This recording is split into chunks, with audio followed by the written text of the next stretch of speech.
20세기 미국 문학을 대표하는 소설가이면서 퓰리처상하고 노벨 문화상을 수상한 존 스타인백이 쓴 소설 진주가 있습니다. 저자는 이 진주라는 책에서 멕시코의 어느 평화로운 원주민 마을에 키노라는 사람을 등장시킵니다.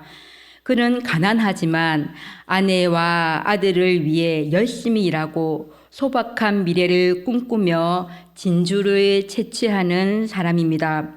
그러던 어느 날에 요람에 누워있던 어린 아들이 정갈의 독침에 쏘여서 위태로운 상황에 빠집니다. 끙끙거리는 아들을 업고 백인 의사를 찾아가죠. 백인 의사는 과거에 파리에서 의사로 누렸던 사치스러운 그때를 추억하는 인물입니다. 그는 키노가 돈이 없다는 이유로 내가 벌레에 물린 작은 인디언 따위나 치료할 만큼 할 일이 없는 사람이란 말인가. 나는 의사지 수의사가 아니란 말이야. 키노는 의사에게 문전박대를 당하고 치료 거부를 당합니다. 아들을 구하기 위해 그에게 돈은 얼마나 절실할까요? 절박한 마음으로 진주를 찾기 위해 깊은 바다 속으로 뛰어들었고 그 깊은 바다 속에서 세상에서 제일 가는 크고 빛나는 진주를 채집하게 됩니다. 저자는 무스 사람들에게 이 진주를 던져 놓습니다. 그리고 인간의 반응을 주시합니다.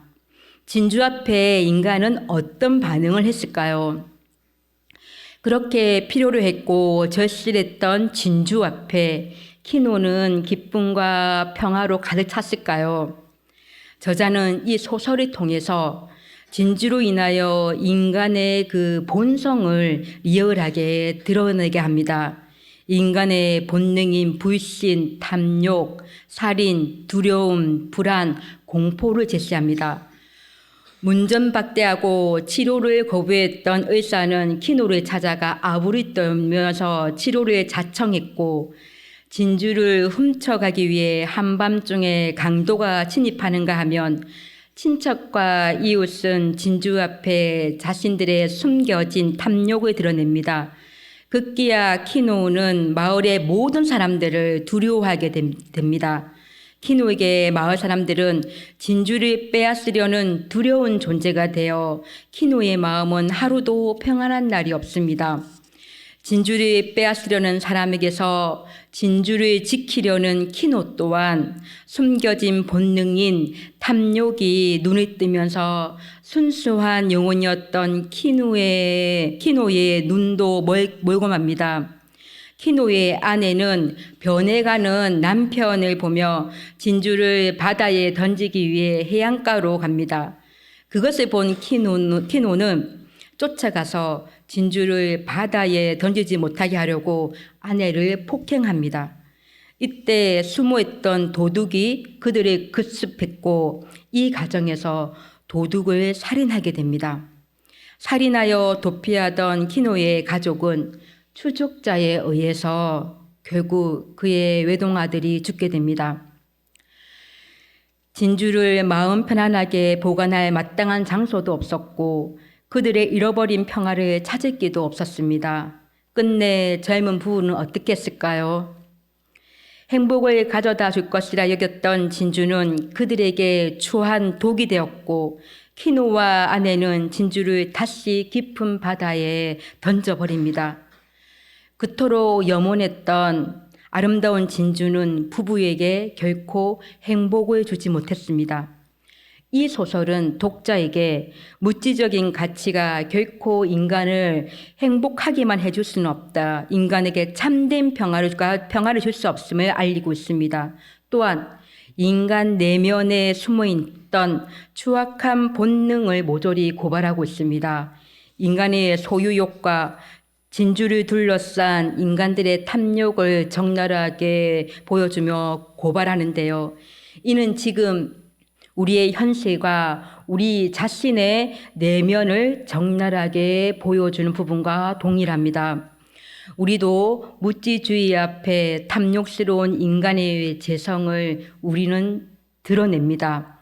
물질의 많고 적음이, 권력의 세고 약함이, 명예의 높고 낮음이 인간 가치의 근거 기준이 되기도 합니다. 심지어 과거에 너가 어떤 삶을 살았는가, 그것이 족쇄가 되어 자신이 스스로를 괴롭히고, 또 교회 가족이, 이웃이, 직장 동료가 자신의 판단하고 그들을 경멸합니다.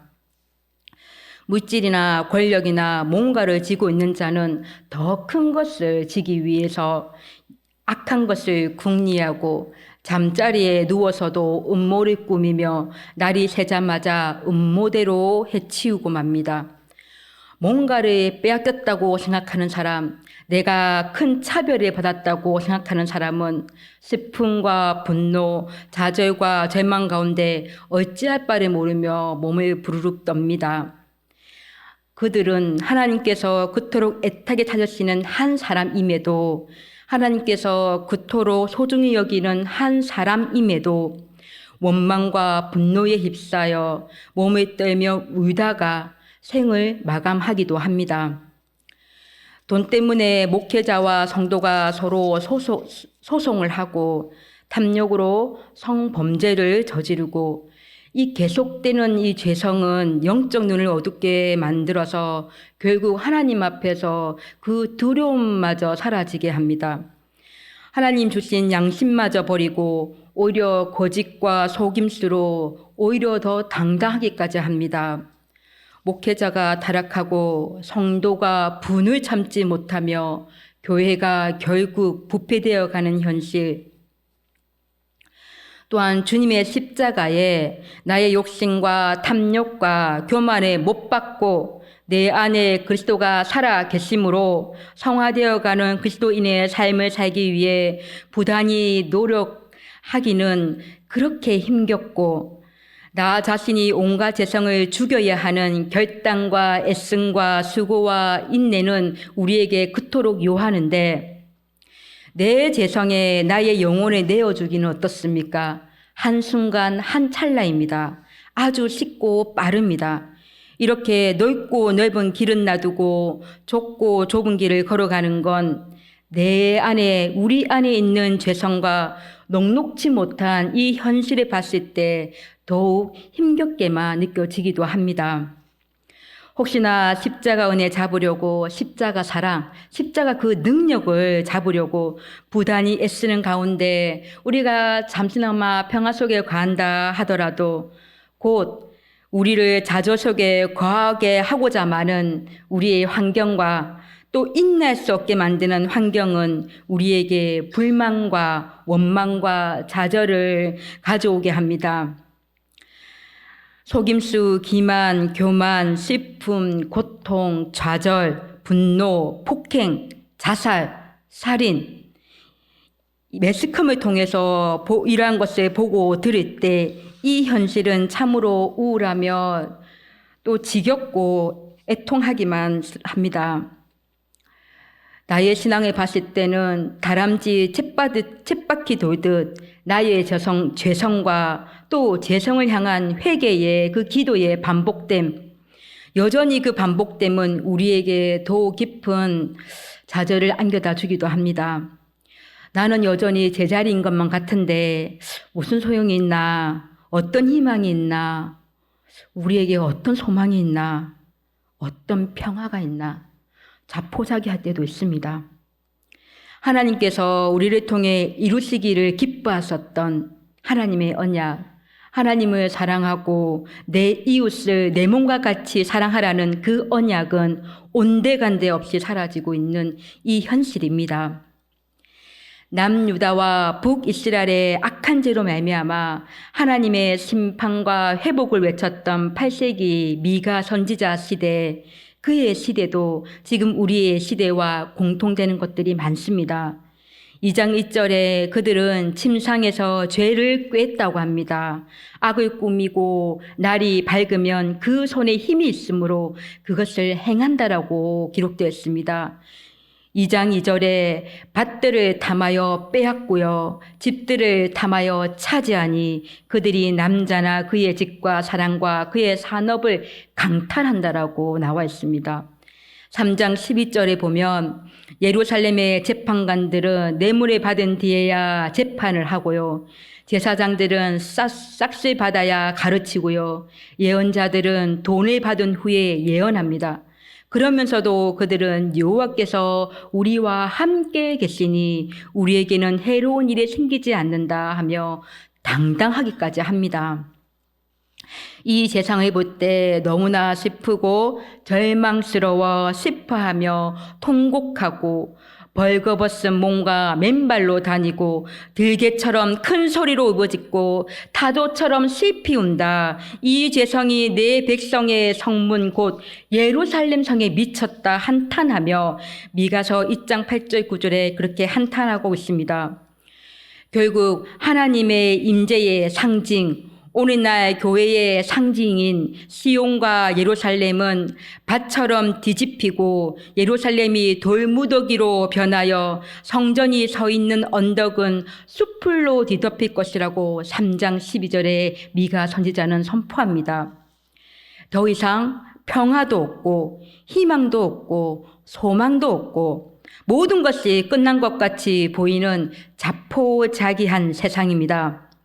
하나님을 사랑하고 내 이웃을 내 몸과 같이 사랑하기를 원하시는 하나님의 언약은 어디에도 없습니다. 하나님을 닮은 거룩성도 없습니다. 지금의 현실이나 미가 선지자가 부르심을 받고 대언했던 주전 8세기나 무엇이 다를까요? 그런데 미가 선지자는 외칩니다. 이 외침의 대상은 선민들입니다. 하나님의 백성들을 향하여 외치고 있습니다. 그러하지 아니한 이 시대에 신실한 남은 자, 주님께 붙들려 매달린 자, 그 주의 백성들을 향하여 미가 선지자는 외칩니다. 미가 선지자는 그토록 타락하고 부패 속에 희망과 소망도 없이 모든 것이 끝났다 포기하는 절망의 늪에 있던 8세기 남유다 북이스라엘 시대의 주님의 백성들에게 그렇게 외치고요.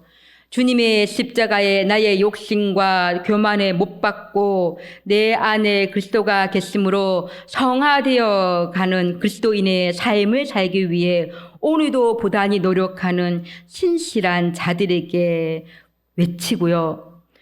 그럼에도 마귀 사탄에게 내 영혼을 주기는 그렇게 빠르고 쉬워서 유혹되고 미혹되는 세상에 살아가고 있는 이 주의 백성들에게 또한 외치고 있습니다. 십자가 은혜 잡으려, 십자가 사랑 잡으려, 그 능력을 잡으려 부단히 애쓰는 가운데 잠시 평화 속에 거했다 하더라도 곧 이어지는 좌절의 환경과 나로 하여금 인내할 수 없게 만드는 환경으로 불만을 터뜨리고 원망을 터뜨리고 절망 속에 거한 주의 신실한 자들에게 미가 선지자는 외칩니다. 4장 1절 말씀입니다. 끝날에 이르러는 여호와의 전에 산이 산들의 꼭대기에 굳게 서며 작은 산들 위에 뛰어나고 민족들이 그리로 몰려갈 것이라. 아멘. 끝날의 앞에는 접속사 와우가 생략되어 있습니다. 와우는 그러나라는 접속사입니다. 세상의 부조리와 부패, 세상 속에서 세상 속에도 또 우리 안에도 선한 것이 하나 없다. 어떤 희망도 어떤 소망도 없다. 모든 것이 끝났다. 포기하자 할 그때에 그러나 포기하지 않는 한 분이 계신다는 거죠. 우리 하나님이십니다. 그러나 끝날에 이르러서는 하나님께서 정하신 때가 되면 다시 회복하실 것이라고 말씀하시는 겁니다. 1절에 뭐라 기록되어 있습니까? 여호와의 전에 산이 산들의 꼭대기에 굳게 서며 작은 산들 위에 뛰어나고 민족들이 그리로 몰려갈 것이라. 아멘. 밭처럼 뒤집히고 돌무더기로 변하고 숲풀로 뒤덮여 있던 그야말로 파괴되었던 여호와의 전이 언덕 위에 어떻게 된다고요? 우뚝 솟아서 산들 가운데 가장 으뜸이 될 것이며 세상의 중심지가 될 것이다. 모든 나라의 민족들이 구름대처럼 그곳으로 몰려올 것이다 라고 선포합니다. 시온산이 높아서 가장 높은 산으로 군림하는 걸까요? 우뚝 서 있는 걸까요? 오히려 그 옆에 있는 감람산이 시온산보다 더 높습니다. 그럼에도 불구하고 시온산이 가장 높은 산이 된다는 것은 그곳에 하나님의 성전이 있었고 그곳에 바로 하나님이 계시기 때문입니다. 하나님과 임재하는 곳이기 때문입니다. 시온산은 하나님과 임재하는 곳이고 그곳이 바로 회복의 곳이라는 것입니다. 하나님과 임재하는 곳은 하나님께 예배드리는 곳이고 하나님께서 일하시는 곳입니다. 하나님의 간섭하심이 그곳에 있고요. 그곳에는 회복이 일어나고 참 평화가 거합니다. 우리는 믿습니다. 미가 선지자의 외침처럼 오직 여호와의 인자하심이 있는 곳이 하나님이 일하시는 곳이며 회복이 있는 곳이고 참된 평화가 거하는 곳임을 믿습니다. 그러려면 선행되어야 하는 것이 있습니다. 2절 말씀에 곧 많은 이방 사람들이 가며 이르기를 오라 우리가 여호와의 산으로 올라가서 야곱의 하나님의 전에 이르자 그가 그의 도를 가지고 우리에게 가르치실 것이니라 우리가 그의 길로 행하리라 하리니 여호와의 말씀이 예루살렘에서부터 나올 것임이라. 아멘. 이 말씀을 배경으로 하는 찬양이 있죠. 오라 우리가 여호와의 산에 올라 하나님의 전에 이르자 오라 우리가 여호와의 산에 올라 하나님의 전에 이르자.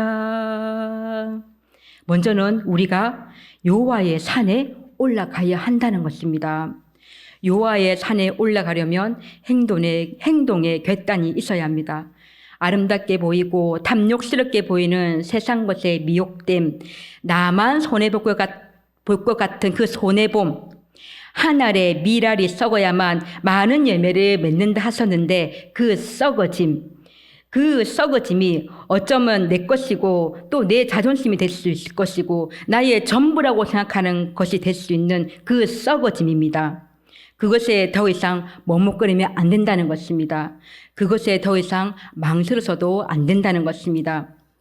이방 사람들이 시온산에 올라갔다는 것은 그들의 본거지를 떠나야 한다는 것을 전제합니다. 떠나지 않고는 얻을 수 없습니다. 이것도 없고 저것도 없고는 없습니다. 그의 길을 가야 한다는 것입니다. 따라야 한다는 것입니다. 여호와의 전 앞에 올라가고 그의 말씀을 행해야 한다는 것입니다. 우리는 여호와의 말씀에 따라 행함으로 여호와께서 이루실 평화에 참여하는 자가 되는 것입니다. 우리 성도의 삶도 그렇지 않습니까? 때로는 가장 익숙해져 있는 자리를 또 익숙한 행동과 말을 떠나야 합니다. 이러한 변화가 하나님을 사랑하기 때문에 치러야 할 대가로 느껴질 때도 있습니다. 그러나 모든 것이 끝나서 얻는 것과 잃은 것에 대한 정산을 하게 될 때 우리는 잃은 것에 비하여 얻은 것이 너무도 많다는 것, 우리에게 넘치게 부어주신 하나님의 그 은혜를 깨닫게 됩니다. 내 것, 자기 것에서 떠나고 여호와의 산에 올라가고 그의 말씀을 가지고 행하라 하십니다. 2절 하반절 말씀 보십시오.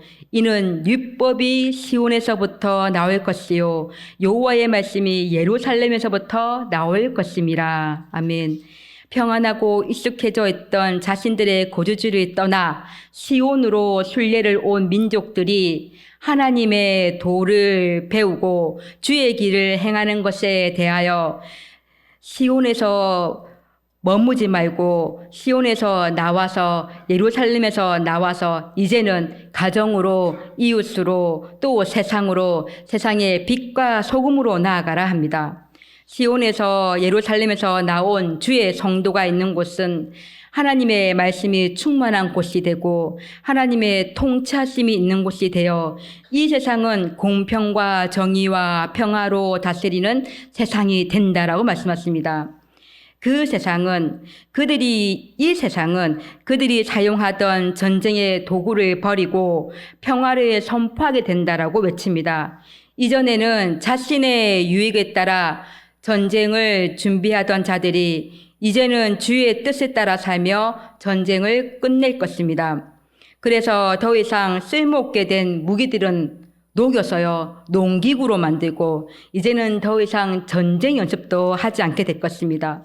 모든 이들은 온전한 평화를 누리며 두려움도 사라지고 각자의 포도나무와 무화과 나무 아래에 앉아 하나님을 찬양하게 될 것이다. 참된 평화를 누리게 될 것이라 3절 4절에 선포합니다. 누가 그 참된 평화를 누리는가? 그 누가 여호와께서 이루실 평화의 주인공인가? 6절에서 8절에 말씀합니다. 6절에 어떤 자가 나옵니까? 저는 자, 쫓겨난 자, 환난 받게 한 자를 모으리라 하십니다. 이는 그 누구든지 혼자의 힘으로 일어설 수 있는 강한 자나 또 남의 도움 없이는 일어설 수 없는 연약한 자나 소외당하기 쉽고 희생당하기 쉬운 연약한 자나 그 누구나 다 모은다. 그 나라에서는 그 누구도 소외당함이 없음을 포괄적으로 말씀하시는 것입니다. 7절 후반절에 말씀하시죠. 나 여호와가 시온산에서 이제부터 영원까지 그들을 다스리리라. 아멘. 더 나아가서 8절 후반절에는 시온의 권능에 예루살렘의 권능이 다시 돌아오리라. 회복되리라. 나의 통치가 세상의 중심이 되리라. 나의 영광이 가득 차리라 라고 말씀하십니다. 말씀을 준비하면서 들어지는 찬양이 있었습니다.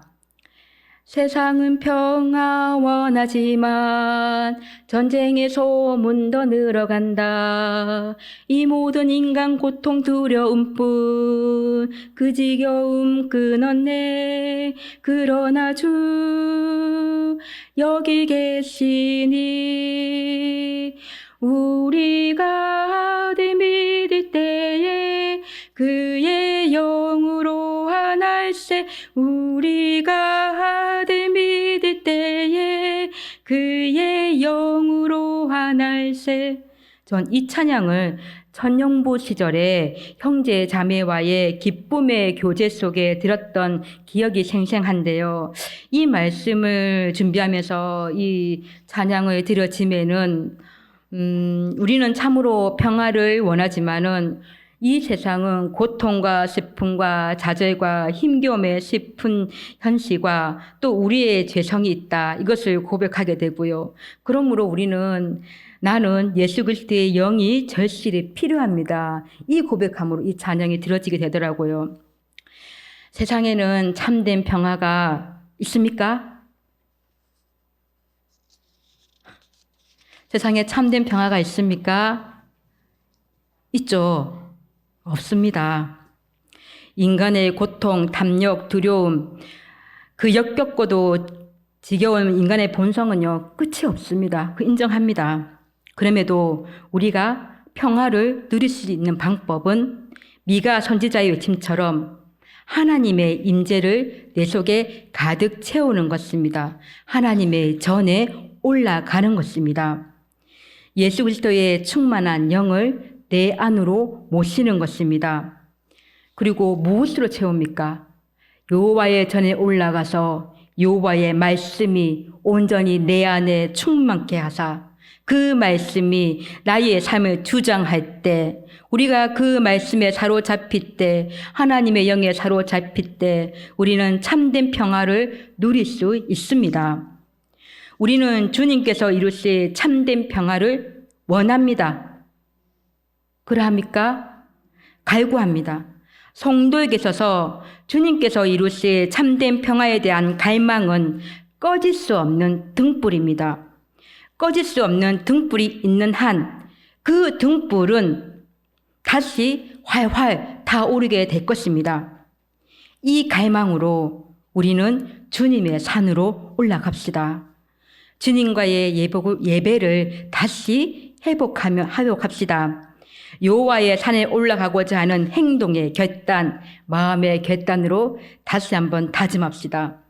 세상에 달콤한 것을 버려야 하고요. 탐스러워 보이는 것도 버려야 하고요. 과감하게 던져야 하고요. 나의 익숙한 자리를 떠나야 하기도 하고요. 그래서 주님의 전으로 시온산으로 예루살렘으로 신앙의 본거지로 올라가야 합니다. 그곳에는 무엇이 있습니까? 하나님의 임재하심이 있고 하나님의 일하심이 있고 하나님의 간섭하심이 있습니다. 그곳에서 우리는 하나님의 열심을 누려야 합니다. 여호와 하나님의 평안은 여호와의 말씀으로부터 시작됩니다. 여호와의 말씀이 우리 삶 가운데 선포되고 선포된 여호와의 말씀 앞에 나아가 가르침을 받고 그 말씀대로 행할 때 하나님의 평화가 우리 삶 가운데에 임하게 됩니다. 주님께서 내 안에 이루실 그 평화를 갈구하며 오늘 다시 좌절한다 하더라도 또다시 갈구하며 그렇게 평화를 누리시기를 소망합니다. 주시는 참 평안으로 시온에서 나와서 또 예루살렘에서 나와서 이제는 어떻게 가정과 이웃으로 또 세상으로 세상의 빛과 소금으로 나아가시기를 소망합니다. 여호와 하나님의 통치가 세상의 중심지가 되는 중심이 되는 하나님의 다스림이 충만한 그날을 소망하며 나아갑니다. 여러분은 그리스도인의 매력은 어디에 있다고 봅니까?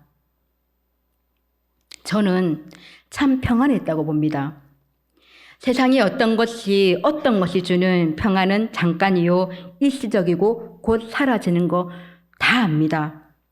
여호와께서 이루실 참 평안은 평안 속에 가는 사람은 어떤 사람일까요? 고린도후서 4장 8절 9절의 말씀이 생각납니다. 우리가 사방으로 우겨쌈을 당하여도 쌓이지 아니하며 답답한 일을 당하여도 낙심하지 아니하고 박해를 받아도 버림받지 아니하며 거꾸러뜨림을 당하여도 망하지 아니하고 고린도후서 6장 10절 말씀이 또 생각납니다. 근심하는 자 같으나 항상 기뻐하고 가난한 자 같으나 많은 사람을 부유하게 하고 아무것도 없는 자 같으나 모든 것을 가진 자로다. 아멘. 이러한 그리스도인이 아닐까요? 참 평화 속에 가는 참 매력적인 사람이 아닐까요? 세상의 어두움도 내 안에 있는 어두움도 예수 때문에 더 이상 문제가 되지 않는 사람, 어디 가든지 기쁨이 넘치고 사랑이 넘치고 가는 곳마다 화평을 이루는 사람, 얼마나 멋지고 얼마나 매력적입니까? 매력 만점 그리스도인이 되시기를 진심으로 소망합니다. 전 주님의 임재하심으로 이루실 주님의 일하심과 간섭하심을 통하여 이루실 또 우리 지체가 우리 주님의 말씀을 듣고 깨우치고 행할 것으로 이루실 우리 지체가 시온산이 되고 예루살렘이 되어 이루시고 약속하신 그 평안을 믿음의 눈으로 바라보며 나아갑니다.